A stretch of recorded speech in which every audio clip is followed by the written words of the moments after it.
The Haunting of Heartwood Manor. John, a successful gay man in the Big Apple, was now in his 50s.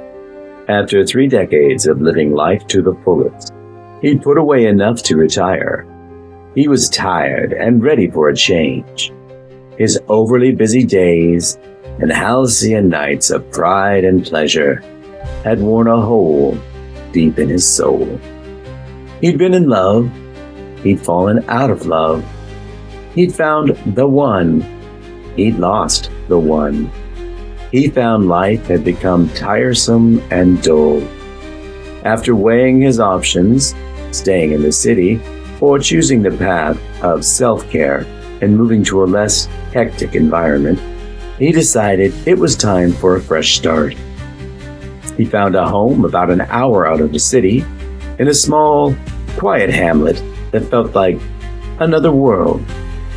His new abode was called Heartwood Manor, an old house with creaky floors and a mysterious charm. Little did he know, he wasn't alone. On his first night, John heard whispers and felt a chill in the air. "Who's there?" he called out, half expecting an answer. To his surprise, he got one. A translucent figure appeared. A handsome man named Edward, who had been haunting the manor for over a century. "Who are you?" John stammered, adding, "And what are you?" Edward explained that he was a ghost, the ghost of Edward Heartwood, and bound to the house by a love lost long ago. Edward's family had built this hamlet, and at one time had been the wealthiest family in upstate New York. John knew how strong the strings of love could be, having lost the love of his life a few years back. He was intrigued and amused, and found himself drawn to Edward's wit and charm. They spent nights talking about life, love, and the world that had changed so much since Edward's time.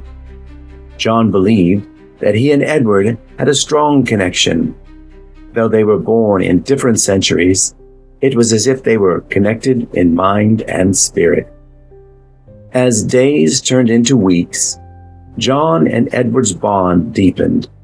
They laughed together, shared secrets, and even danced to old tunes in the moonlit living room. John felt a connection he hadn't experienced in years, and Edward found solace in John's presence. One might think that the lack of physical touch would be a barrier, but John didn't let it slow him down. He was locked into Edward at the soul level.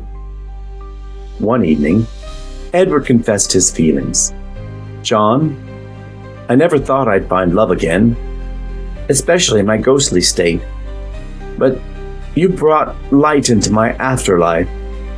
John, with tears in his eyes, replied, "Edward, you've shown me that love transcends time and existence. I love you too." Their love story was unconventional, but it was real.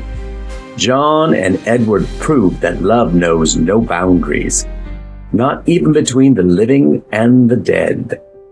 Heartwood Manor became a place of joy, laughter, and sometimes tears, where two souls found each other against all odds.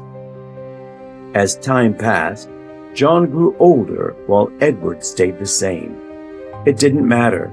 There were more than a half-dozen decades between them, so a few more years on John's part didn't make one iota of difference to Edward.